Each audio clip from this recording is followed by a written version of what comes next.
support worker from Montreal, Canada, and I came to Athens today because I would love to hear from you about recovery, the principles of recovery.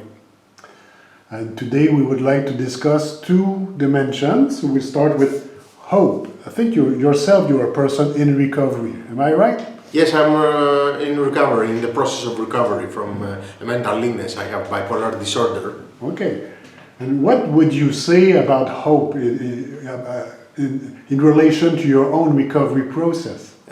Hope is a very important principle of recovery, and it was a very important part of my. It's a very important part of my recovery, because it gives you the encouragement and the courage to go on and move on and master the strength and the energy to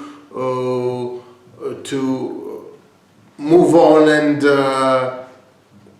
conquer all the difficulties and the obstacles that come your way in the process of recovery, towards your recovery.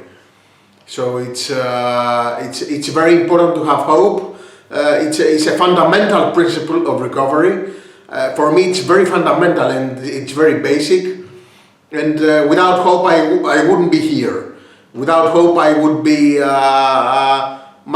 a much more deteriorated condition, and I wouldn't have recovered without hope. Hope is a very subjective, of course, hope is a very subjective feeling and very subjective state of mind. So hope is very different for each individual. Yes. It's perceived very differently for each individual. And were times in your life that you felt hopeless? Yes, there were times. We are not robots to flip a switch and be always positive and sanguine about the future. So there were times that I was in a very negative state of mind and almost hopeless. But these were very brief periods of time. Most of the time I was experiencing a state. I was experiencing encouragement and by myself, and I hoped that I could recover, even though I had a brief hopeless moments. Okay. And how, when you were in this moment of hopelessness, what triggered? Is there an event? Something talked to you? How did hope come back? My social circle helped, my wider family, my sister helped. I talked to my sister about my problems. She encouraged me to see the bright side of life and consider the positive aspects of my process of recovery, and that I had unlimited power in myself to recover, and unlimited energy and strength that I could draw upon in order to get myself on the process of recovery.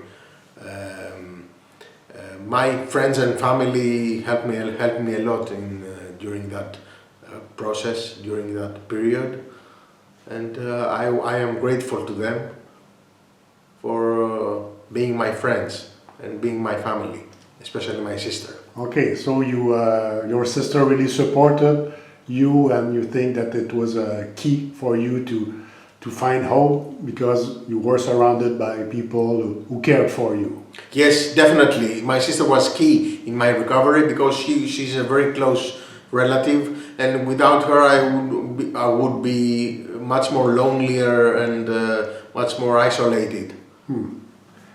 And let's say I'm a person in a crisis, and to me there's no future today. I feel terribly bad. I'm ashamed of my condition. I haven't accepted that so-called mental illness, and I feel there's no future. What would you tell someone like that who doesn't see any hope of a good future? I would tell him that there is hope, and that there are, even though the condition and his condition and his circumstances are negative, there is always a bright side that he should think about, and future is uncertain, so things could go either way, either negative or positive. So that being said, these things could also go to the positive, have a positive outcome as his circumstances. So he should muster the strength and the courage to think positively about his future prospects, the future prospects of his professional and personal life, without dwelling on the negative always, because this becomes a self-fulfilling prophecy. If you dwell on the negative, you experience more of the negative.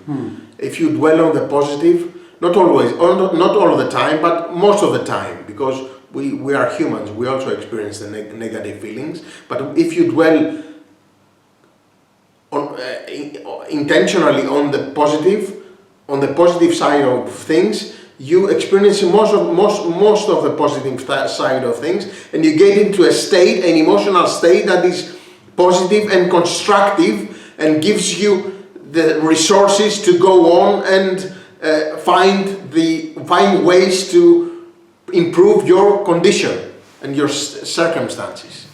But you're telling me something that you read in a book, right?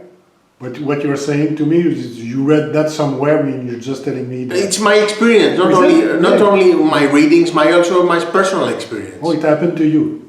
That's what happened to me. It's the totality of my knowledge about life, and so it's not only through my readings, but my own perception.